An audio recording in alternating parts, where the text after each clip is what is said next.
तो आज की जो हमारी ये क्लास है, बेसिकली ये क्लास तो यूजीसी नेट जून 2025 की क्लास है। लेकिन टॉपिक जो है 19वीं शताब्दी और 20वीं शताब्दी के दौरान में समाज कार्य के अंतर्गत समाज सुधारक आंदोलन के संदर्भ में ये प्रश्न है। और इसका पार्ट 1 पार्ट 2 मैं करवा चुका हूँ। आज लास्ट पार्ट है, ये पार्ट 3 है आज, है ना। और अभी अभी हम लोगों ने 545 से केजीएमयू यानी MSSO ग्रेड 2 का क्लास देखा है, जिसमें जेरेंटोलॉजी से संदर्भ में यानी जरड़ के संदर्भ में कुछ महत्वपूर्ण प्रश्नों को अभी हम लोगों ने देखा है। कल भी आप लोगों का क्लास चलेगा और जरर्स के ही संदर्भ में आप लोगों से टॉपिक करवाया जाएगा और उसके संदर्भ में जो भी प्रश्न रहेगा उसके इम्पॉर्टेंट जो भी फैक्ट रहेंगे वो फैक्ट भी आप लोगों को बताए जाएंगे। फिलहाल करते हैं इस सवाल को। क्वेश्चन नंबर 104 और आज का पहला सवाल ये कहता है कि निम्नलिखित में से पहला गैर यूरोपी था। वो कौन पहला गैर यूरोपी था जिसे 1913 में उसकी कृति यानी गीतांजलि के लिए साहित्य में नोबेल पुरस्कार मिला था सन 1913 में? आप रविन्द्रनाथ टैगोर। हाँ, देखिए कल भी हम लोगों ने इनके संदर्भ में कुछ प्रश्न किए थे। सन 1913 में रविंद्रनाथ टैगोर जी को नोबेल पुरस्कार पाने वाले गैर यूरोपी व्यक्ति थे और उन्हें एक पुरस्कार उनकी कृति गीतांजलि के लिए मिला था। ठीक है, रविंद्रनाथ टैगोर को। रविंद्रनाथ एक कवि भी हैं, साथ ही साथ समाज सुधारक भी रहे हैं। ठीक है, और नाइटहुड की उपाधि भी इन्हें मिली थी, नाइटहुड की। ठीक है, नाइटहुड की, ठीक है, उपाधि भी मिली है 1915 में। ठीक है, 1915 में। ठीक है, जनगण मन को बंगाली में, ठीक है, भारतो भाग्यो विधाता में बेसिकली अगर हम बात करते हैं तो उन संदर्भ में इन्होंने राष्ट्रगान को भी लिखा है। गीतांजलि में ईश्वर की भक्ति को प्रमुखता में दिखाने का प्रयास भी किया है। रविंद्रनाथ टैगोर एक बंगाली कवि लेखक है, ठीक है, और चित्रकार भी रहे हैं। तो इस प्रश्न का सही विकल्प जो जाएगा वो ऑप्शन नंबर आपका बी होगा, रविंद्रनाथ टैगोर महोदय। निम्नलिखित में से कौन रहनुमाए मजादाशन सभा, देखो ये सवाल भी हमने आपको करवाया है, या आप कह लीजिए कि रिलीजियस रिफॉर्म एसोसिएशन के संस्थापकों में से एक थे। आपको नाम बताना है। ठीक है, तो बताइए जरा, रहनुमाए मजादाशन सभा के संस्थापक में किसका नाम हमें देखने को मिलता है?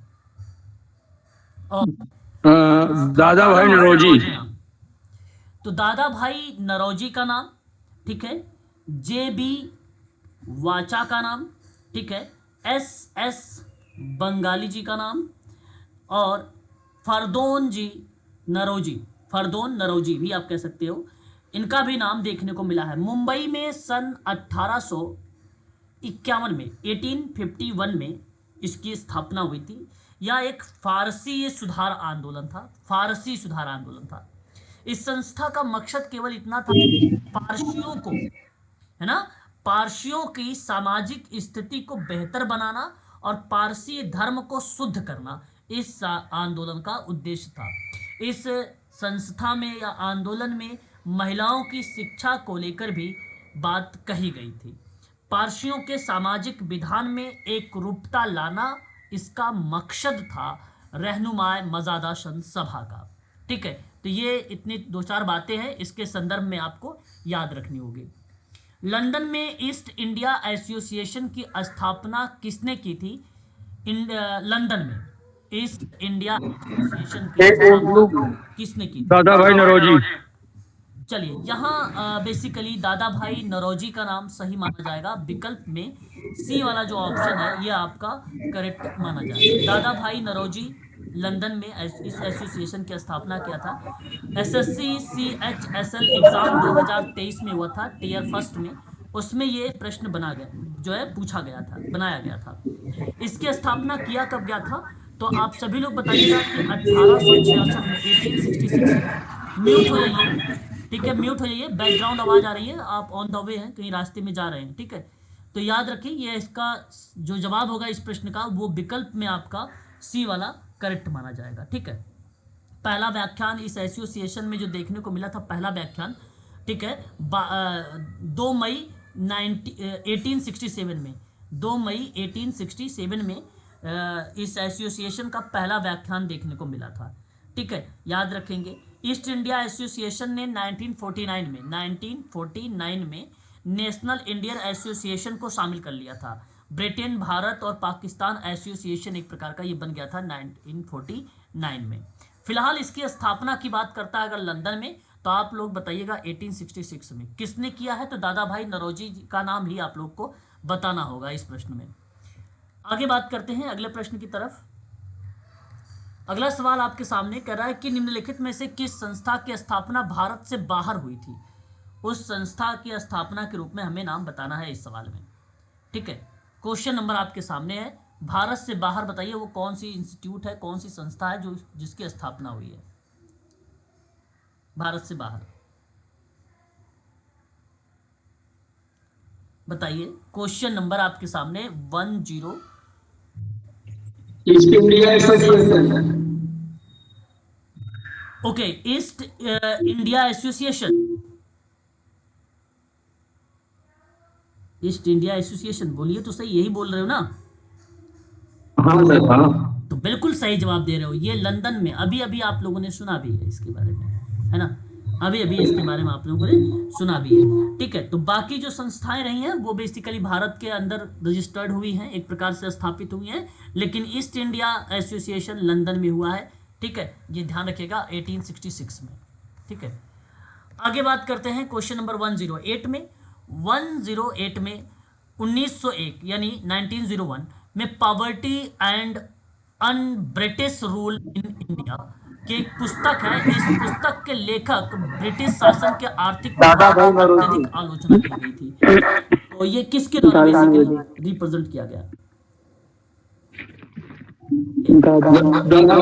बिल्कुल सही जवाब। यहाँ पे दादा भाई नौरोजी का जो ऑप्शन में आपने नाम बताया है, यहाँ पर ये करेक्ट जवाब होगा। और ये वर्ष के रूप में अगर रिप्रेजेंट हो रहा है तो 1901 का नाम रिप्रेजेंट हो रहा है और ये करेक्ट जवाब है। ठीक है, तो poverty and un British rule in India किताब को दादा भाई नौरोजी ने लिखा और ये किताब साल 1901 में लंदन में प्रकाशित हुई थी। कहाँ पर प्रकाशित हुई थी? लंदन में। और इस किताब में ब्रिटिश शासन के आर्थिक प्रभाव पर चर्चा की गई है। ठीक है, इस किताब में दादा भाई नौरोजी ने ब्रिटिश आर्थिक नीतियों की आलोचना भी की है। बताया है कि ब्रिटिश सरकार ने भारत से धन निकालकर अपने उद्योग को वित्त पोषित किया है और इसी सिद्धांत को बेसिकली धन की निकासी के नाम से भी जाना गया है। धन की निकासी के नाम से भी जाना गया है इस सिद्धांत को। तो याद रखेंगे थोड़ा सा, ये भी पार्ट है ना। ये आप सभी को नाम ध्यान रखना है दादा भाई नौरोजी के बारे में यहाँ पर इस प्रश्न के संदर्भ में। ठीक है, आगे बात करते हैं नेक्स्ट सवाल पर। तो अगला सवाल आपके सामने 109। दादा भाई नौरोजी ने अपनी पुस्तक डैश के माध्यम से ब्रिटिश शासन को आर्थिक प्रभाव की तीखी आलोचना की है। ठीक है, तीखी आलोचना की है, किस किताब के अंतर्गत? Option D. बिल्कुल, ये सवाल तो ऊपर से मिलता जुलता है और ऑप्शन डी यहाँ पर बता दिए, poverty and un British rule in India, और ऑप्शन डी यहाँ पर करेक्ट हो जाएगा। ठीक है, अगला सवाल देखिए, भारत से इंग्लैंड को धन निकासी का सिद्धांत, अभी भी आपको मैंने बताया है, भारत से धन को इंग्लैंड को धन निकासी का सिद्धांत देने वाला पहला राष्ट्रवादी कवि था। तो क्वेश्चन नंबर 1110 में आप विकल्प देंगे ए, दादा भाई नौरोजी का नाम। ठीक है, अगला सवाल, अपने धन निष्कासन तर्क में निम्नलिखित में से किसने कहा कि ब्रिटेन भारत को पूरी तरह से कर दिया है? अगेन सवाल, दादा भाई नौरोजी का नाम, ऑप्शन नंबर ए करेक्ट हो जाएगा। निम्नलिखित में से कौन लिबरल पार्टी के टिकट पर ब्रिटिश संसद हाउस ऑफ कॉमन्स के लिए चुने जाने वाले पहले भारतीय थे? क्वेश्चन नंबर 112 में दादा भाई नौरोजी। बिल्कुल, यहाँ इस प्रश्न के आधार पर अगर हम बात करते हैं तो ऑप्शन नंबर सी जाएगा, दादा भाई नौरोजी जी का ही नाम यहाँ पर देखने को मिलेगा। ठीक है, ये सही विकल्प है। तो लिबरल पार्टी के टिकट पर ब्रिटिश हाउस ऑफ कॉमन्स के लिए चुने जाने वाले भारतीय रहे हैं दादा भाई नौरोजी जी। और ये 1892 में 1892 के आम चुनाव में बेसिकली फिशबरी सेंट्रल से चुने गए थे। कहाँ से चुने गए थे? फिशबरी सेंट्रल से ये चुने गए थे। ठीक है, ये चीज़ भी आपको ध्यान में रखना होगा इसके संदर्भ में। ये भारतीय राजनीतिक नेता, व्यापारी, विद्वान और लेखक भी रहे हैं। ठीक है, और देखो, grand old man of India और भारत के अनौपचारिक राजदूत के नाम से अगर किसी को जाना गया है तो दादा भाई नौरोजी जी को जाना गया है। ये भी चीज़ आपको ध्यान में रखना होगा। अगला सवाल लिखिए, क्वेश्चन नंबर 113। ब्रिटिश संसद का सदस्य बनने वाला पहला भारतीय कौन था? तो दादा भाई नौरोजी। जवाब देना है क्वेश्चन नंबर 113 में। ठीक है, अगेन यहाँ पर जो विकल्प बना है ऑप्शन में आपके दादा भाई नौरोजी जी का नाम, और यही विकल्प आपका सही माना जाएगा। ठीक है, ये ऑप्शन आपका सही है। तो ब्रिटिश संसद का जो सदस्य रहे बनने वाले पहले भारतीय माने जाते हैं दादा भाई नौरोजी।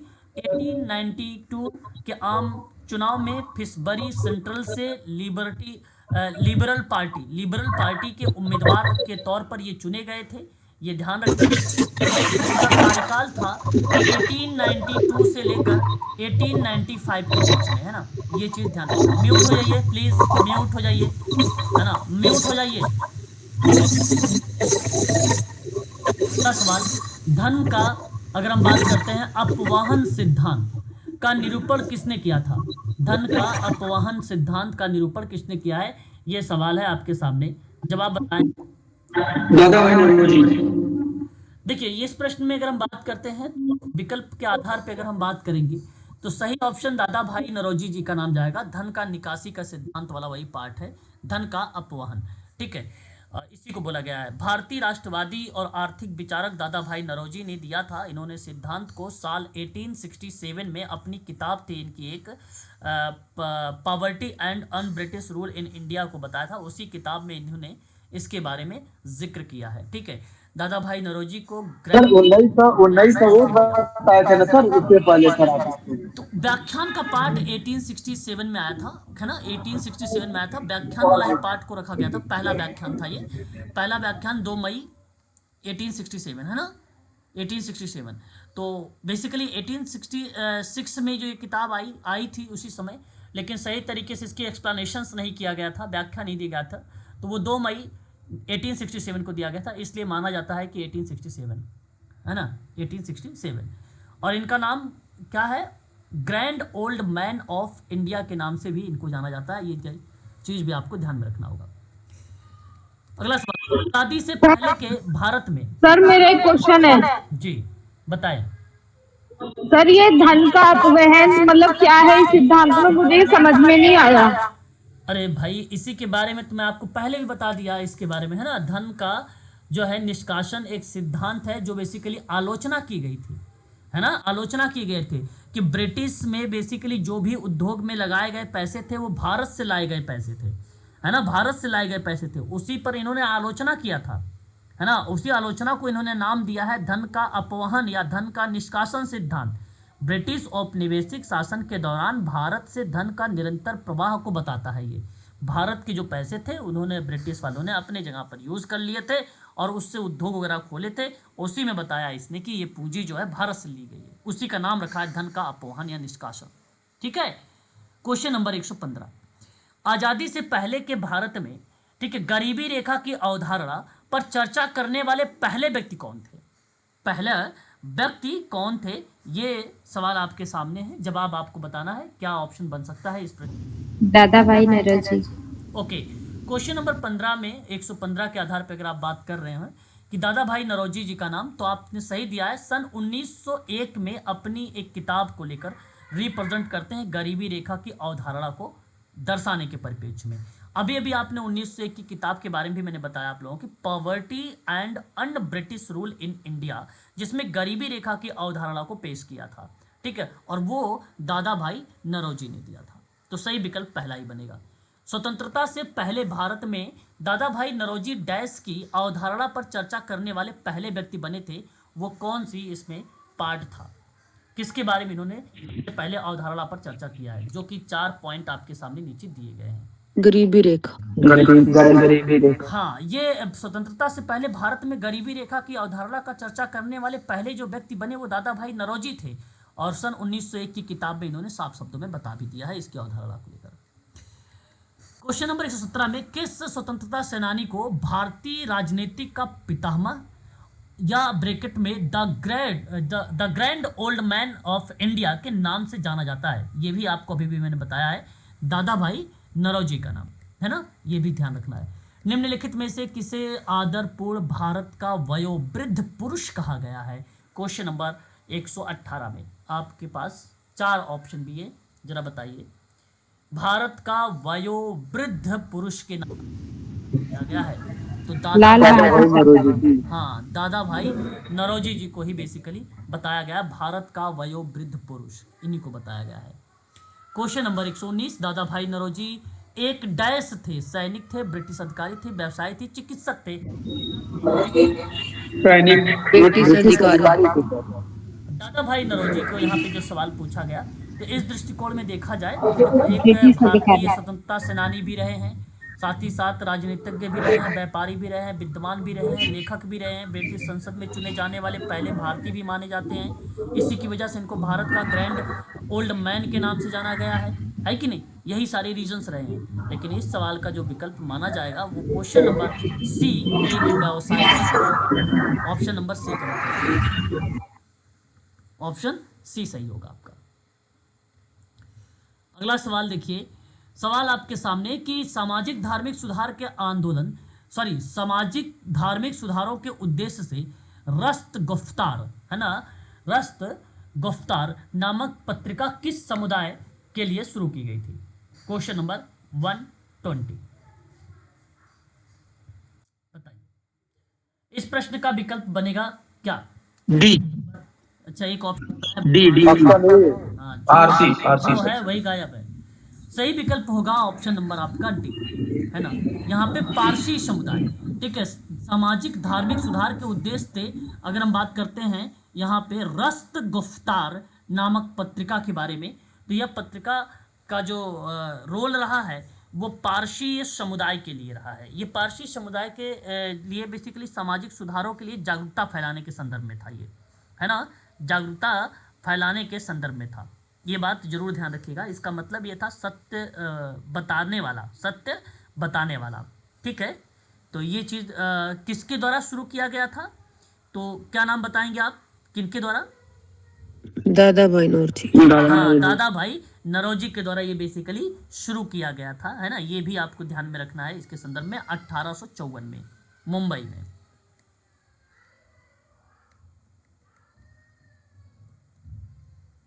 अगला सवाल, निम्नलिखित में से किसने पश्चिमी शिक्षा के प्रसार के लिए अलीगढ़ में मोहम्मदन एंग्लो ओरिएंटल कॉलेज की स्थापना किसने की थी?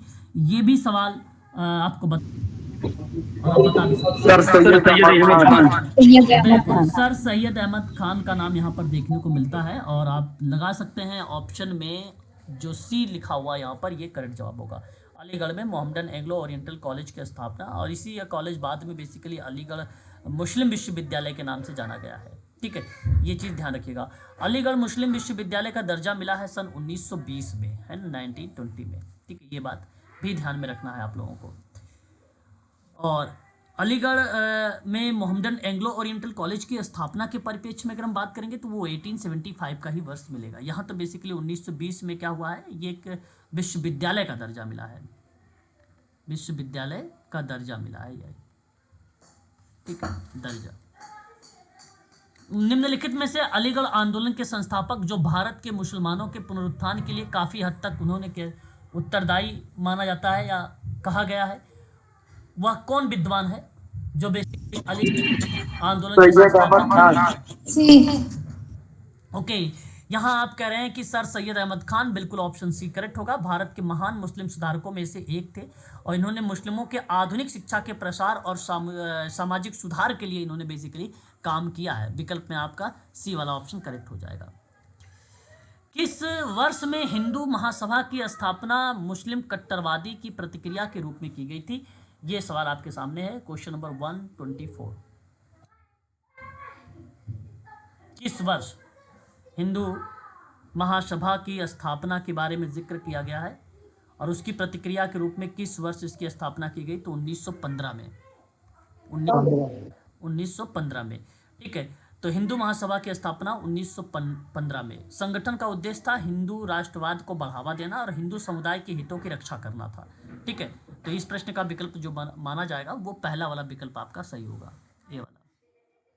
निम्नलिखित में से किस विश्वविद्यालय की स्थापना पंडित मदन मोहन मालवीय ने? ये भी सवाल अच्छा है। सभी लोग इस प्रश्न का विकल्प में जा रहे हैं ऑप्शन नंबर सी की तरफ। और BHU यानी आप सभी लोग कह सकते हो कि मदन मोहन मालवीय ने बनारस हिंदू विश्वविद्यालय की स्थापना किया और यह विश्वविद्यालय वाराणसी में है। इसकी स्थापना को जो साल बताया जाता है वो 1916 का वर्ष दर्शाया जाता है। ठीक है, तो ये चीज आपको ध्यान में रखना होगा। 3 फरवरी 1916। पंडित मदन मोहन मालवीय को डैश के नारे को लोकप्रिय बनाने का श्रेय जाता है। ठीक है, ये कौन सा नारा? सत्यमेव जयते। जो सत्यमेव जयते, बिल्कुल सही जवाब यहाँ पर। पंडित मदन मोहन मालवीय को सत्यमेव जयते के नारे को लोकप्रिय बनाने का श्रेय जाता है। यह नारा मुंडका उपनिषद में बेसिकली मुंडका उपनिषद से लिया गया है ना। पेपर में सवाल भी बन जाता है किस सर मुंडको उपनिषद है सर, मुंडको। हाँ, मुंडको या मुंडका, मुंडका उपनिषद है ना से लिया गया है। ठीक है, तो ये आप इसको यहाँ पे एक नाम की गई है सर, सत्यमेव जयते जी। ठीक है, क्वेश्चन नंबर 127 कहता है कि 1987 में है ना डॉक्टर भीमराव अंबेडकर ने दलितों के लिए या दलितों के साथ किस आंदोलन? मैंने इनके बारे में स्वाभिमान आंदोलन। मंदिर प्रवेश आंदोलन। ठीक है, यहाँ अगर हम बात करते हैं इस प्रश्न के दृष्टिकोण में तो सन 1927 में दलितों के साथ ना एक महाड़ सत्याग्रह और मंदिर प्रवेश आंदोलन की शुरुआत किया था। ठीक है, तो इसके साथ दो चीज़ें आती है, एक आता है महाड़ सत्याग्रह, ठीक है, ये भी शब्द, और मंदिर प्रवेश आंदोलन भी आता है। बेसिकली यह सत्याग्रह या आंदोलन बेसिकली जो चलाया गया था 20 मार्च 1927 को चलाया गया था। आंदोलन का मकसद था कि दलितों को सार्वजनिक जो है चावदार तालाब में पानी पीने और इस्तेमाल करने का अधिकार दिलाना। ठीक है, और बेसिकली यह आंदोलन में हजारों दलित लोग बेसिकली शामिल थे, इसमें हुए थे। सामाजिक सशक्तिकरण के रूप में ये बेसिकली जाना भी गया था। ठीक है, निचली जातियों को लोगों को मंदिर में जाने और मंदिर के कुएं से पानी निकालने की अनुमति मिल गई थी उस समय इस आंदोलन के माध्यम से। ठीक है, तो ऑप्शन नंबर बी आपका यहाँ पे करेक्ट हो जाएगा। ठीक है, सन 1927 में मंदिर प्रवेश आंदोलन किसने शुरू किया था? तो डॉक्टर भीमराव अंबेडकर जी ने। ठीक है, डैश कहता है कि मैं अंबेडकर ने मंदिर प्रवेश आंदोलन शुरू किया और जिसमें महार जाति के लोगों की बड़ी संख्या में हिस्सा लिया था। तो वह वर्ष कौन सा था? इस प्रश्न के आधार पे आपको बताना है। 1927 की बात आप कर रहे हैं। मैं आपको बता दूं कि डॉक्टर भीमराव अंबेडकर ने साल 1927 ऑप्शन सी वाले में, ये विकल्प सही होगा, महार जाति के लोगों की बड़ी संख्या में हिस्सा लिया था। तो ऑप्शन आपका यही सही माना जाएगा। ठीक है, तो 1927 से लेकर 1935 के बीच में ना मंदिर प्रवेश के लिए 3 आंदोलन का नेतृत्व के रूप में भी देखने को नाम मिला था। ठीक है, डॉक्टर भीमराव अंबेडकर जी का नाम। ठीक है, तो ये इम्पोर्टेंट पार्ट रहेगा। अम्बेडकर जी सर तीनों गोलमेज सम्मेलन में भी भाग लिए थे सर। ब्रिटिश जो सम्मेलन हुआ था उसमें अम्बेडकर भी लिए थे भाग, देश का प्रतिनिधित्व भी किए थे सर भारत में। ओके ओके, ठीक है, तो भारतीय समाज में फैली जो जातिगत पूर्वाग्रह था ना, उसी को खत्म करना और पिछड़े वर्ग के लोगों का सम्मान दिलाने के लिए इन्होंने एक अहम रोल बेसिकली इन्होंने शुरू किया था। ठीक है, तो उस दृष्टिकोण से अगर हम बात करते हैं तो यह आंदोलन थोड़ा सा फेमस के रूप में प्रेजेंट हुआ। ठीक है, या उपस्थित हुआ। इस प्रक्रिया में आपको सर केरल में सर एक आज भी मंदिर में जाने नहीं दिया जाता है। केरल में जो है मंदिर है सबरीमाला मंदिर। अच्छा जी, अभी वहाँ पे हाँ, वहाँ महिलाओं के हाँ वहाँ आज भी सर बैन है सर। अच्छा जी, हो सकता है भाई केरल में ऐसे इस तरीके की चीज़ें हैं, अपवाद के रूप में है ना, आज भी कुछ जगह पर हैं। दलित समुदाय के अधिकारों के लिए लड़ाई निम्नलिखित में से किसने लड़ी थी? डॉक्टर भीमराव अम्बेडकर जी, अम्बेडकर जी ने लड़ा था। अंबेडकर जी ने लड़ा था। डॉक्टर भीमराव अंबेडकर स्वतंत्र भारत के पहले डैश मंत्री थे, बताइए कौन से मंत्री? कानून मंत्री, कानून मंत्री थे। हाँ, डॉक्टर कानून मंत्री, कानून मंत्री। बिल्कुल। यहाँ पर अगर हम बात करेंगे तो डॉक्टर भीमराव अंबेडकर जी स्वतंत्र भारत के पहले विधि या न्याय या कानून आप कह सकते हैं उसके मंत्री रहे हैं। साथ ही साथ भारत के संविधान के मुख्य वास्तुकार के रूप में भी जाने गए हैं, है ना। ये भी शब्द आपको ध्यान रखना है। और ऑप्शन में आप देखेंगे यहाँ पर विकल्प में जो सी लिखा हुआ है ये विकल्प सही होगा। 1932 में स्थापित एक हरिजन सेवक संघ है और इसकी संस्थापक B.R. अम्बेडकर। अम्बेडकर जी। नहीं, बिल्कुल डॉक्टर भीमराव अंबेडकर जी का नाम आएगा या महात्मा गांधी जी का? महात्मा गांधी। हाँ, महात्मा भीमराव गांधी जी। अम्बेडकर जी। नहीं, यहाँ पर ध्यान महात्मा गांधी सुनिए। थे। महात्मा गांधी जी ने साल 1932 में इन्होंने ही हरिजन सेवक संघ की स्थापना की थी और एक बेसिकली एनजीओ के रूप में या गैर लाभकारी संगठन के रूप में इन्होंने इसकी स्थापना किया। इसका मकसद यही था अस्पृश्यता को खत्म करना, दलितों के उत्थान के लिए काम करना, भी एक प्रकार का ये हरिजन सेवक संघ बनाया गया था उसी लिए। डॉक्टर भीमराव अंबेडकर के द्वारा नहीं बल्कि महात्मा गांधी जी के द्वारा ये बनाया गया है, ये चीज़ ध्यान रखेंगे। इसके जो पहले मंत्री थे वो अमृतलाल विट्ठल दास ठक्कर थे, ठीक है। और इसी संघ का पहला जो प्रमुख रहे हैं उनका नाम था घनश्याम दास बिड़ला, है ना। और अखिल भारतीय अस्पृश्यता विरोधी लीग के नाम से भी ये बेसिकली जाना भी गया है, ठीक है। आगे बात करते हैं, अखिल भारतीय हरिजन सेवक संघ की स्थापना किस वर्ष की गई थी? किस वर्ष? 1932। बिल्कुल। यहाँ अगर हम बात करेंगे इस प्रश्न के आधार पे तो क्या विकल्प बनना चाहिए? वर्ष 1932 का विकल्प सही होगा। 30 सितंबर 1932 को अखिल भारतीय संगठन के रूप में ये जो हरिजन सेवक संघ है इसी की स्थापना की बात इसी में बताने का प्रयास है, ठीक है। यही पार्ट इसके अंतर्गत शामिल किया गया है, 1932 का वर्ष। उसके बाद अगला सवाल है, painting my mother's painting my mother's किसने बनाया है? पेंटिंग माई मदर्स किसने बनाया है? तो अवनिंद्रनाथ, ठीक है, अवनिंद्रनाथ टैगोर के द्वारा ये बेसिकली बनाया गया है। या पेंटिंग साल था 1912 और 13 में ये बेसिकली बनाई गई थी, ठीक है। अवनिंद्रनाथ टैगोर का एक प्रसिद्ध चित्रकार था ये, ठीक है। यह एक छोटा चित्र है, इसमें अलंकृत रूप से, ठीक है। ये सर कुछ रिश्तेदार थे क्या सर देवेंद्र इनके सर रविंद्रनाथ टैगोर जी के? रविंद्रनाथ टैगोर जी का ये तो मैं नहीं पता भाई, ठीक है, ये तो नहीं पता। देवेंद्रनाथ टैगोर तो सर इनके भाई थे सर, अवनींद्रनाथ टैगोर के भाई थे सर, ये भी भाई लग रहा है सर, तीनों में नाथ है सर। तो नहीं, फूफा थे का बता रहे थे कोई। नहीं यार, ऐसा नहीं है ना। अब जैसे देवेंद्रनाथ टैगोर हो गए है ना, तो देवेंद्रनाथ टैगोर अब ये केशव चंद्र बहुत सभी सारे लोग हैं, है ना, ऐसा कुछ नहीं है, ठीक है। धर्म सभा के संस्थापक कौन है बताइए?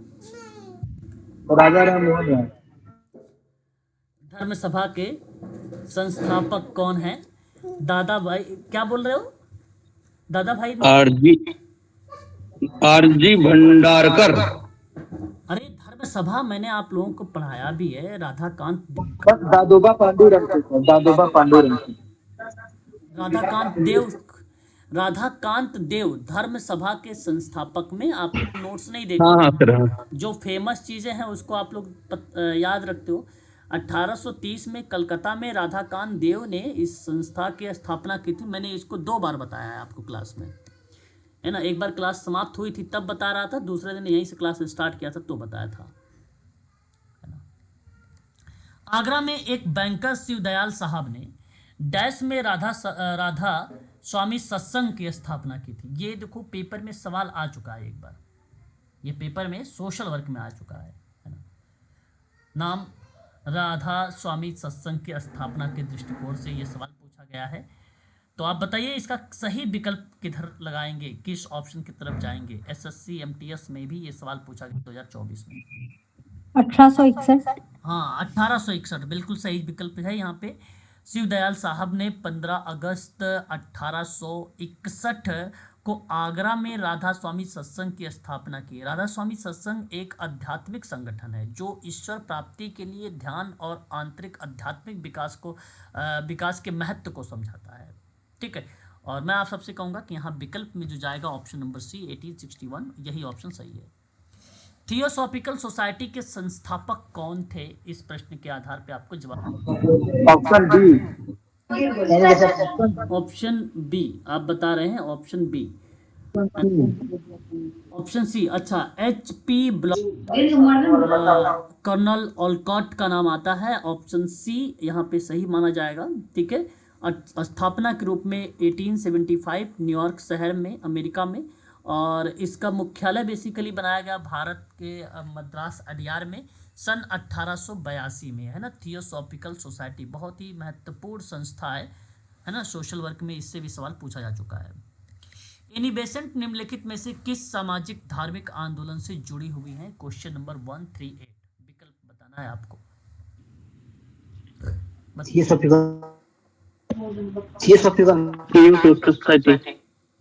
थियोसॉफिकल सोसाइटी और होम रूल आंदोलन से जुड़ी हुई है, लेकिन होम रूल तो ऑप्शन में नहीं है, बट फिर भी आप ध्यान रखिए थियोसॉफिकल सोसाइटी और होम रूल आंदोलन से जुड़ी हुई है। एक ब्रिटिश समाजवादी शिक्षाविद और महिला अधिकार कार्यकर्ता रही हैं। ठीक है, एनी बेसेंट महोदय। एनी बेसेंट ने भारत में थियोसॉफिकल आंदोलन की शुरुआत किया था और ये आंदोलन की दूसरी अध्यक्ष के रूप में जानी गई हैं। वहीं होम रूल आंदोलन के नाम भी इनके में आता है, और इन्होंने होम रूल आंदोलन को भारत में बढ़ावा दिया और उन्होंने आयरिश होम रूल लीग से प्रेरित होकर इस आंदोलन की भी शुरुआत की थी। ठीक है, तो ये चीज़ भी आपको इसके अंतर्गत में ध्यान में रखना होगा। इस सवाल का विकल्प में ऑप्शन में क्या जाना चाहिए? ठीक है, ऑप्शन ठीक है, थियोसॉफिकल सोसाइटी। अगला सवाल देखिए, निम्नलिखित में से किस संगठन के माध्यम से एनी बेसेंट ने प्राचीन भारतीय धर्म, दर्शन और सिद्धांत के अध्ययन को बढ़ावा दिया है? वो कौन सा के माध्यम से पाठ माना जाएगा? थियोसॉफिकल सोसाइटी, बिल्कुल। थियोसॉफिकल सोसाइटी के परिप्रेक्ष्य में अगर हम बात करते हैं तो यहाँ पे नाम आता है भारतीय धर्मों, दर्शन, सिद्धांत के अध्ययन को बढ़ावा दिया। एक ब्रिटिश समाजवादी महिला अधिकार कार्यकर्ता और स्वतंत्रता सेनानी के रूप में भी ये जानी जाती है। निम्नलिखित में से किसने 1902 में कहा कि भारत पर उनके लाभ के लिए शासन नहीं किया गया बल्कि उनके विजेताओं के लाभ के लिए शासन किया गया? क्वेश्चन नंबर अगर हम बात कर रहे हैं 140 में, तो विकल्प क्या बनना चाहिए? 4 ऑप्शन आपके सामने है। एनी बेसेंट क्या बनेगा? Annie Besant. एनी बेसेंट ने साल 1902 में कहा था कि भारत पर शासन उनके लाभ के लिए नहीं बल्कि उनके विजेताओं के लाभ के लिए किया गया था। एनी बेसेंट का नाम यहीं पर देखने को मिलता है। ठीक है, और सही विकल्प ऑप्शन नंबर सी में आएगा।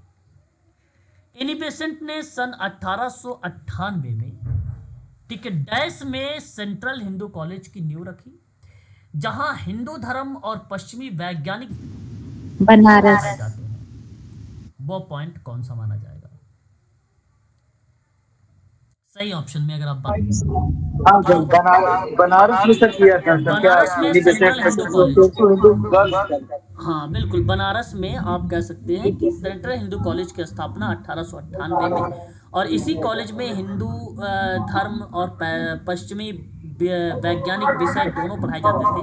साल 1916 में बना जो कॉलेज है इसका नाम बदल कर क्या रख दिया गया?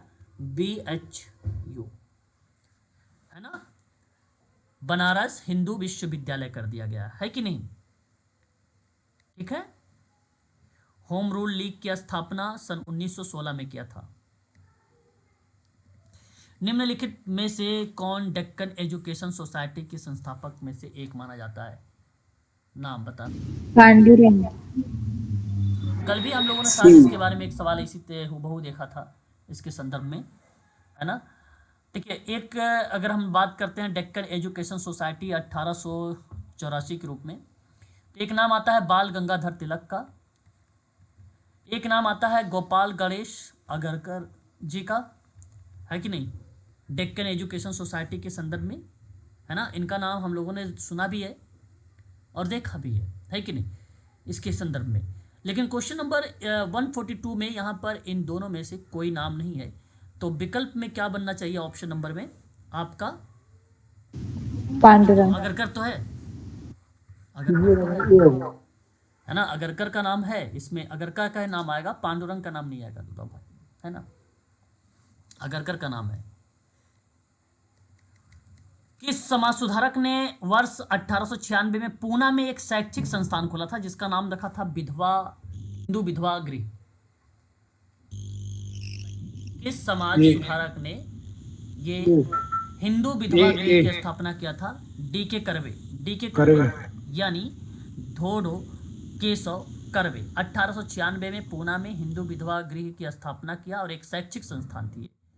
डी.के. कर्वे एक भारतीय शिक्षाविद, नारीवादी, परोपकारी थे और एक महिला शिक्षा के समर्थन भी थे। हिंदू विधवा पुनर्विवाह के लिए इन्होंने संघों का आयोजन भी किया था और एक कुंवारी विधवा से शादी भी किया था इन्होंने 1893 में, है ना। डी.के. कर्वे। सर कुमारी विधवा कैसे हो जाएगी सर? कुंवारी विधवा कैसे हो सकती है? मान लीजिए शादी हुई होगी, उस दिन उसका डेथ हो गया होगा हस्बैंड का, तो कुंवारी विधवा के रूप में उसको जाना गया, है ना। ये पार्ट तो इसलिए उसको बोला जाता है कुंवारी विधवा। क्वेश्चन नंबर 1 धोंडो क्या नाम था? धोंडो केशव कर्वे, डी.के. कर्वे, धोंडो केशव कर्वे, ठीक है। देखिए, निम्नलिखित में से किसने विधवाओं के उत्थान के लिए अपना जीवन समर्पित किया और 1893 में विधवा विवाह संघ की स्थापना किया? कर्वे का नाम है ना।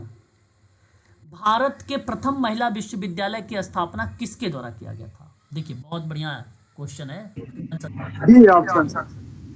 अच्छा सवाल है ये। भारत का पहला महिला विश्वविद्यालय श्रीमती, बेसिकली अगर हम बात करते हैं तो नाथीबाई दामोदर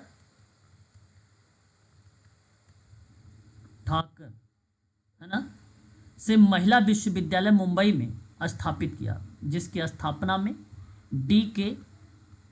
कर्वे का भी रोल देखने को मिला। तो सही ऑप्शन होना चाहिए आपका यहाँ पर विकल्प में बी ऑप्शन करेक्ट होगा। इसकी स्थापना सन 1916 में हुई थी। इसकी शुरुआत हिंदू विधवा गृह एसोसिएशन से किया गया था। इसकी स्थापना ज़्यादा से ज़्यादा महिलाओं को शिक्षित करना था। इसमें बेसिकली शुरुआती में 5 छात्राएं थी, ठीक है, 5 छात्राएं थी। Doctor DK. कर्वे को महर्षि कर्वे के नाम से भी जाना गया है। इन्हें सन 1958 में जानते हैं भारत रत्न से सम्मानित किया गया है 1958 में इन्हीं को। अगला सवाल, निम्नलिखित में से किसने ओरू जाति, ओरू मातम, ओरू देवम मनुष्य जो है मनुष्यानु यानी मानव जाति के लिए एक जाति एक धर्म एक ईश्वर की विचारधारा की वकालत की थी? 4 विकल्प हैं आपके सामने, बताइए ये स्टेटमेंट किसका है? नारायण गुरु। ओके, श्री सर केशव चंद्र से। धर्म या नारायण, ठीक है। यहाँ पर यही विकल्प आपका सही माना जाएगा, ऑप्शन नंबर सी नारायण गुरु। मानवता के लिए एक धर्म एक जाति एक ईश्वर का सिद्धांत किसने दिया? अगेन वही सवाल, नारायण गुरु। श्री नारायण गुरु का नाम, ठीक है। एझावा जाति से आने वाले समाज सुधारक नारायण गुरु, जिन्होंने जाति विरोध आंदोलन का प्रचार प्रसार किया, ठीक है, प्रचार प्रसार किया, और जिन्होंने जाति विरोध आंदोलन का प्रचार का जन्म भारत के निम्नलिखित में से किस राज्य में हुआ? केरल। आपको बताना है, केरल राज्य से हुआ है। विकल्प में आपका बी है सही है। केरल के तिरुवनंतपुरम जिले के जो है चंपांजंथी गांव से हुआ था। चंपांजंथी गांव से हुआ था, ठीक है। नारायण गुरु ने जाति विरोध आंदोलन का नेतृत्व भी किया और सामाजिक समानता और आध्यात्मिक ज्ञान को बढ़ावा दिया। एक दार्शनिक और आध्यात्मिक नेता के रूप में जाना जाता है इनको, ठीक है, ये चीज़ ध्यान रखिएगा। और श्री नारायण गुरुधर्म परिचालन की स्थापना 1902 में भी इन्होंने किया था, 1902 में।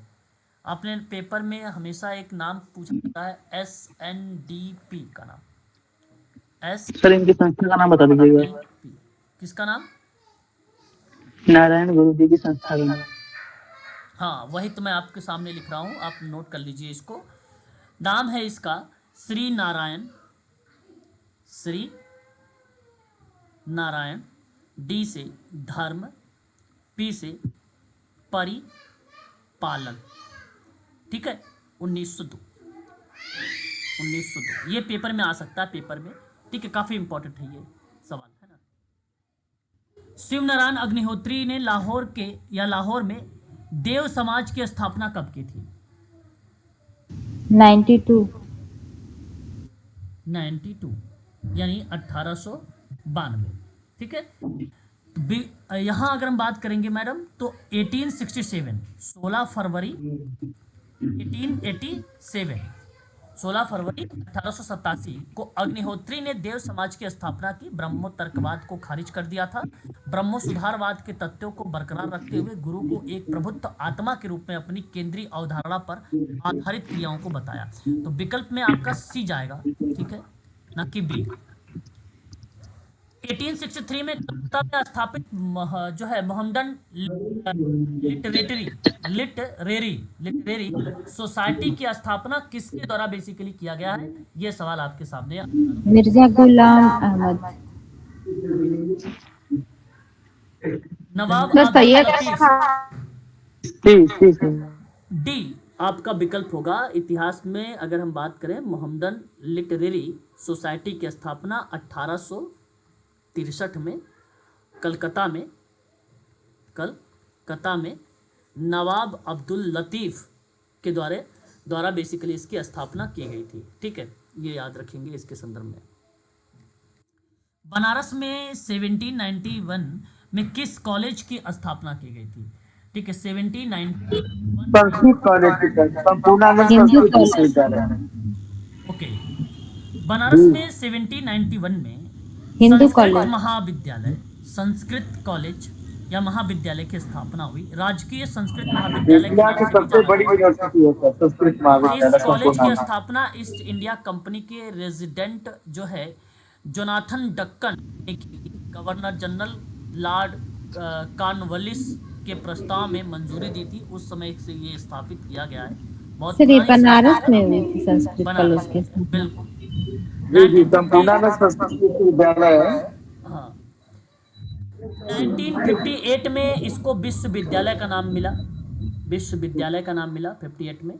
1974 में इसका नाम बदलकर रख दिया गया संपूर्णानंद संस्कृत विश्वविद्यालय। और 1791 में ये कॉलेज के रूप में आया, ठीक है। 1958 में विश्वविद्यालय के रूप में हुआ। नाम परिवर्तित हो गया इसका 1971 में, ठीक है, याद रखेंगे।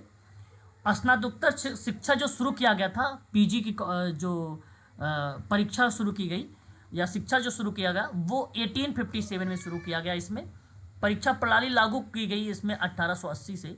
परीक्षा प्रणाली इसमें 1880 से लागू किया गया। और एक ग्रंथालय बनाया गया है इसी में। ग्रंथालय वो 1894 से बनाया गया है। सरस्वती भवन ग्रंथालय, सरस्वती भवन ग्रंथालय, ठीक है, 1894 से बनाया गया है। सर इसका आंसर सर बी ना होगा सर, हिंदू कॉलेज सर। नहीं, संस्कृत कॉलेज के रूप में आएगा ना, ये तो संस्कृत महाविद्यालय है ना। नहीं सर, मैं अभी फिलहाल चेक भी कर रहा हूँ। आप नेक्स्ट एक कॉलेज की स्थापना के पीछे का मकसद हिंदू कानून और दर्शन शास्त्र को अध्ययन को बढ़ावा देने के संदर्भ में था। लेकिन हिंदू कॉलेज है या संस्कृत कॉलेज के परिप्रेक्ष्य में तो ये बेसिक। सर अगला क्वेश्चन में तो हिंदू कॉलेज दिख रहा है। अच्छा, ये मैं अभी गूगल पे हिंदू कॉलेज में दे रहा है सर, संस्कृत कॉलेज में तो जगह का नाम पूछेगा ना। ओके जो जगह का नाम पूछेगा आगे। ठीक है। यहाँ पे आप लोग कह रहे हो हिंदी कॉलेज होना चाहिए है। हिंदू कॉलेज, यही ना, राजकीय लेकिन संस्कृत महाविद्यालय के रूप में होना चाहिए मेरे हिसाब से, तो डी जाना चाहिए इस प्रश्न का, क्योंकि बाद में ये हिंदू कॉलेज का पार्ट हो गया। लेकिन अगला क्वेश्चन इसके देखो, अच्छा देखते हैं। हिंदू कॉलेज की स्थापना 1791 में हुई थी, कहाँ पर हुआ? बनारस। तो ये तो बनारस में ही हो जाएगा फिर हिंदू कॉलेज की स्थापना। ठीक है, यहाँ पे हिंदू कॉलेज कर लो, कॉलेज की स्थापना हुई थी, किस कॉलेज की स्थापना? कॉलेज, में गूगल संस्कृत कॉलेज। क्या होना चाहिए बताइए आप लोग, हिंदू होना चाहिए कि संस्कृत होना चाहिए? मेरे हिसाब से गूगल पे संस्कृत कॉलेज दिखा रहा है, किस पे संस्कृत दिखा रहा है? गूगल पे 1791 में बनारस में संस्कृत कॉलेज की स्थापना हुई। ये सर संस्कृत, ऐसा भी तो हो सकता है, दोनों का हुआ। संपूर्णागढ़ संस्कृत नहीं विश्वविद्यालय बात की तो, हुई है सर वहाँ पे। हाँ बात देखो, संस्कृत भी हो सकता है, हिंदू भी हो सकता है, मे भी दोनों हो सकता है, लेकिन प्राथमिकता के आधार पर अगर हम बात करेंगे तो संस्कृत कॉलेज की तरफ रुख करो, है ना। संस्कृत महाविद्यालय के रूप में यह है, तो इसलिए संस्कृत तरफ रुख करो। ठीक है, बी को आप हटा दीजिए यहाँ से, है ना। संस्कृत नहीं होता तो हिंदू की तरफ चल जाते थे आप। हिंदू कॉलेज बनारस में स्थापित कब हुआ? तो 1791 में, ये तो सही विकल्प है। आगे, निम्नलिखित में से बताइए Indian association for the cultivation of science के संस्थापक कौन थे? मुखोपाध्याय ओके, आशुतोष। चलिए देखिए यहाँ पे अगर हम बात करते हैं Indian association of cultivation of science, है ना, बहुत ही फेमस नाम, 1876 में इसकी स्थापना। और अगर नाम पूछा गया तो महेंद्र लाल सरकार का नाम। ठीक है, 29 जुलाई 1876 में इन्होंने कलकत्ता में, कहाँ पर? कलकत्ता में, ठीक है, कलकत्ता में basically Indian association for the cultivations of science की स्थापना किया। ठीक है, और ये माना जाता है भारत का सबसे पुराना संस्थान है, भारत का सबसे पुराना संस्थान के रूप में ये जाना भी जाता है, प्राचीन के रूप में। इंडियन विंस फ्रीडम के लेखक कौन है? इंडिया विंस फ्रीडम कौन है? 4 ऑप्शन आपके सामने है। अबुल कलाम आजाद। अबुल कलाम आजाद। ओके, मौलाना अबुल कलाम आज़ाद का नाम आता है यहाँ पे। या किताब भारत के विभाजन का एक व्यापक विवरण देता है। भारत के आज़ाद होने के समय के मौलाना आज़ाद ने निजी अनुभव और आज़ादी के विचारों के बारे में रिप्रेजेंट किया था इसके अंतर्गत। ठीक है, भारत के पहले स्वतंत्र शिक्षा मंत्री कौन थे? यही मौलाना अबुल कलाम। हाँ, शिक्षा मंत्री। आत्मसम्मान आंदोलन बताइए कब शुरू किया गया था?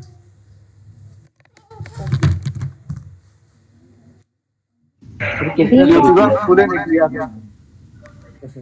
ज्योतिबा फुले। आत्मसम्मान आंदोलन की किसने शुरुआत किया था? तो सही विकल्प क्या होना चाहिए? रामास्वामी नायकर का नाम, ईवी रामास्वामी नायकर का नाम। इन्हें पेरियार के नाम से भी जाना जाता है। इन्होंने यह आंदोलन शुरू किया था तमिलनाडु से सन 1925 में। ठीक है, 1925 से। ठीक है, समाज के सामाजिक और आर्थिक वर्ग के जो पिछड़े वर्ग के लोग थे ना, उनके उत्थान के लिए आंदोलन चलाया गया था। ये ईपी रामास्वामी नायकर का संबंध निम्नलिखित में से यह आंदोलन किससे जुड़ा हुआ है? तो आत्मसम्मान आंदोलन से ही आप लोग यहाँ पे करेक्ट करेंगे। पेपर में एक बार ये सवाल आ भी चुका है आत्मसम्मान का। यंग बंगाल आंदोलन की स्थापना बताना है आप लोगों को। यंग बंगाल स्वतंत्र थे। डी। ओके, यहाँ आप कह रहे हैं कि ये जो रूप में आ रहा है हेनरी लुई विविलियन डेरेजियो का नाम, विकल्प बी ये आपका करेक्ट हो जाएगा। केशव चंद्र सेन का नाम कौन बता रहा था? ये गलत जवाब है। ये लॉर्ड विलियम बेंटिक ने राजा राम मोहन राय के सहयोग से बताइए कौन सी प्रथा को समाप्त सती प्रथा। बहुत फेमस क्वेश्चन है ये, पेपर में कई बार रिपीट आया है, देख सकते हैं यहाँ पर। अगर हम बात करते हैं भारत के किस गवर्नर जनरल ने नाम? Lord William Bentinck. हाँ, लॉर्ड विलियम बेंटिक का नाम आ गया। 1829 के प्रसिद्ध जो विनियमन का जो जारी किया इन्होंने, आप कह सकते हैं यहाँ पे 17। ठीक है, 19 में प्रसिद्ध विनियमन का 17 जारी किया, और जिसमें सती प्रथा को अवैध आंदोलनों उसके द्वारा जो है दंडनीय घोषित किया गया, दंडनीय। तो lord William Bentinck, option number C बन जाएगा यहाँ पर करेक्ट जवाब। भारत में सन सती प्रथा को प्रतिबंध लगा दिया गया, तो आप सभी लोगों का 1829 का ही। निम्नलिखित में से किसने प्राचीन ग्रंथों के आधार पर विधवाओं के पुनर्विवाह का समर्थन किया था? बहुत बढ़िया सवाल है। चंद्र विद्यासागर। हाँ, विद्यासागर। यहाँ अगर हम बात करेंगे तो विकल्प में जो नाम आएगा ईश्वरचंद विद्यासागर जी का नाम आएगा, है ना। ये पुनर्विवाह के समर्थक के रूप में माने जाते हैं, ब्राह्मण और संस्कृत के विद्वान माने जाते हैं इनको, ईश्वरचंद विद्यासागर जी को। निम्नलिखित समाज सुधारकों में से किसके प्रभाव के कारण जो है 1856 में पहला हिंदू विधवा पुनर्विवाह अधिनियम पेश किया और पारित किया? बता सकते हैं आप लोग। नाम आ रहा है तो सीधा सीधा नाम आ जाएगा, चंद्र विद्यासागर। ईश्वरचंद विद्यासागर जी का नाम आ जाएगा विकल्प में। यहाँ पर हिंदू विधवा पुनर्विवाह अधिनियम बेसिकली पारित हुआ है, ठीक है। और बेसिकली ये लॉर्ड डलहौजी ने तैयार किया था, लॉर्ड डलहौजी ने। ब्रिटिश सरकार ने 1856 में कानून को पारित किया, और निम्नलिखित में से किस सामाजिक सुधार ने किया था? ये किस सामाजिक सुधार बेसिकली देखिए बाल विवाह। British okay. यहाँ पॉइंट के दृष्टिकोण से बात करते हैं तो विधवा पुनर्विवाह अधिनियम पारित हुआ था ब्रिटिश सरकार ने, हिंदू विधवा पुनर्विवाह, है ना। तो विकल्प में आपका जाएगा डी वाला ऑप्शन, डी। अगला सवाल, निम्नलिखित में से किस सुधारक ने सबसे पहले कलकत्ता में लड़कियों के लिए एक स्कूल स्थापित किया था? बताइए। दयानंद सर।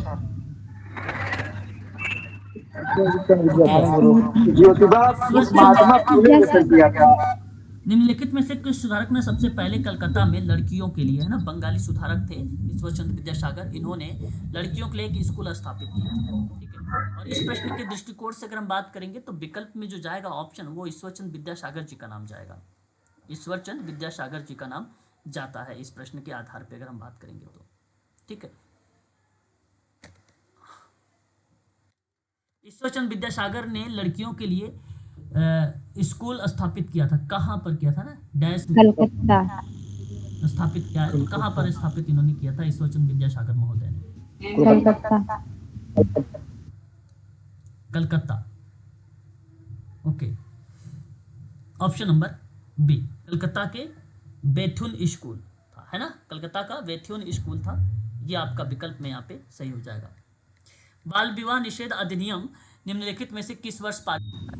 ये 1929। बहुत फेमस सवाल है, ये आप सबको मालूम होना चाहिए, ये पेपर में कई बार रिपीट हुआ है, ठीक है, ध्यान रखेंगे।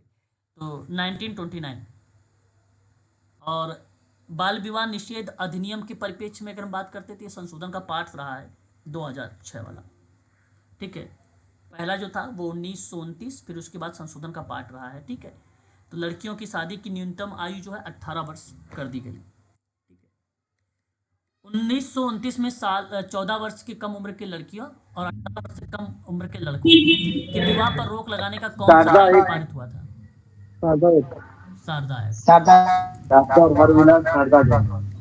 एक्ट। निम्नलिखित में से किस आंदोलन की शुरुआत बंगाल में हुई थी? बताइए इस आंदोलन का। रामकृष्ण मिशन। ओके, ठीक है। ब्रिटिश शासन के दौरान, हाँ जी, ब्रिटिश शासन के दौरान निम्नलिखित में से कौन सा संगठन 3 संगठनों की तुलना में सबसे पहले स्थापित हुआ था? ब्रह्म समाज। ब्रह्म समाज सबसे पहले। 1800। निम्नलिखित में से कौन सा भारत में सामाजिक और धार्मिक सुधार का सक्रियता से नहीं जुड़ा हुआ है? कौन सा सक्रियता से नहीं जुड़ा हुआ है? भारतेंदु हरिश्चंद्र।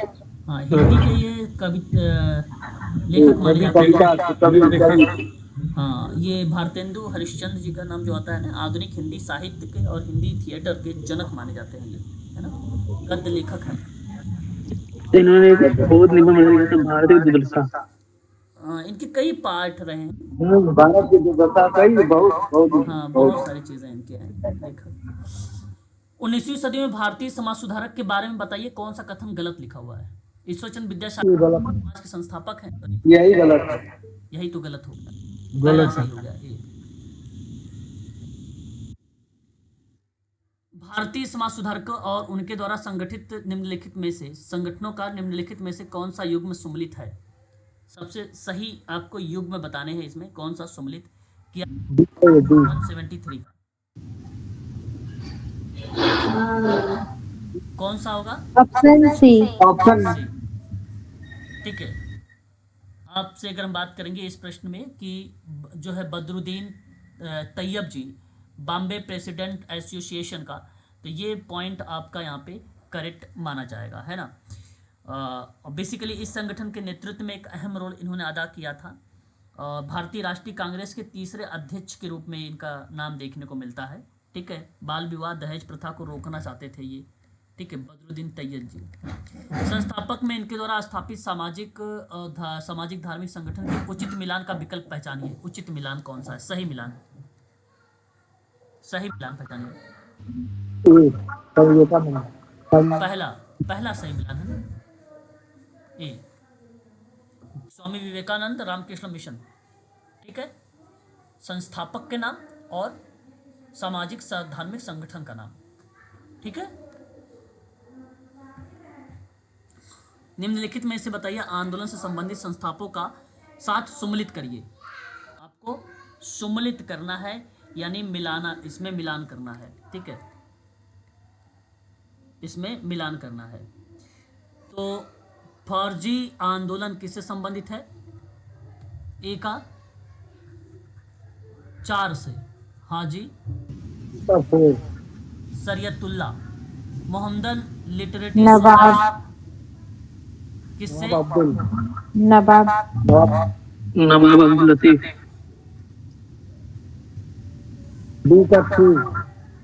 नवाब अब्दुल। Yes sir. जी जी जी जी। Okay, Indian patriotic association, sir Syed Ahmed Khan. Sir Syed Ahmed Khan. Wahabi आंदोलन, रायबरेली। रायबरेली के सैयद। नहीं नहीं, हाँ हाँ, रायबरेली के सैयद, सही है। 4-3-2-1, 4-3-2-1। Sir Indian patriotic association sir किसने किया था सर? कौन सा? Indian patriotic association. हाँ, ये नाम आ जाता है इंडियन पैट्रियोटिक से, जो है सर सैयद अहमद खान का नाम। और सर इसके बाद वाला क्या था सर? वहाबी आंदोलन, देख लो ना स्क्रीन पर, ये देखो।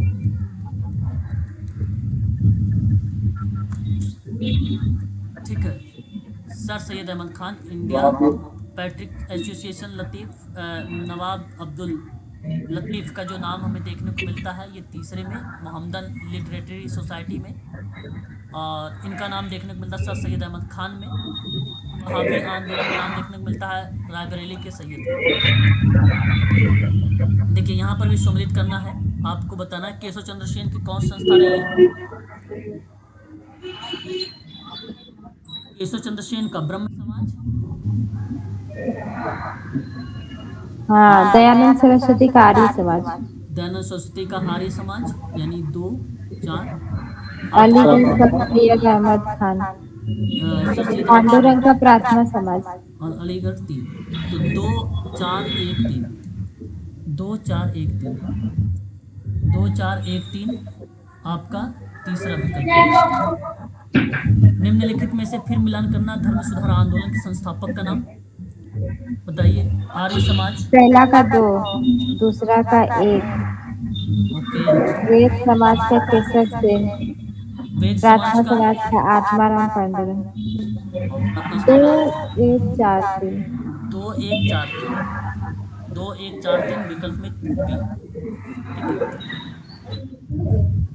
अब यहाँ तक आपका सवाल अब कंप्लीट हो गया। ठीक है, ये था आप लोगों का क्वेश्चन। ठीक है, 19वीं सदी के संदर्भ में। कल हम लोग बात करेंगे समाजकारी का प्रश्न यूनिट नंबर 1 के संदर्भ में क्वेश्चन करेंगे, ठीक है। यूनिट नंबर 1 सोशल वर्क के संदर्भ में प्रैक्टिस करेंगे MCQ, ठीक भाई, कल शाम को। तो आज के लिए बस इतना करते हैं, ठीक है। ठीक है sir, thank you okay, sir, thank you sir. Good night sir. Good night सभी लोगों से।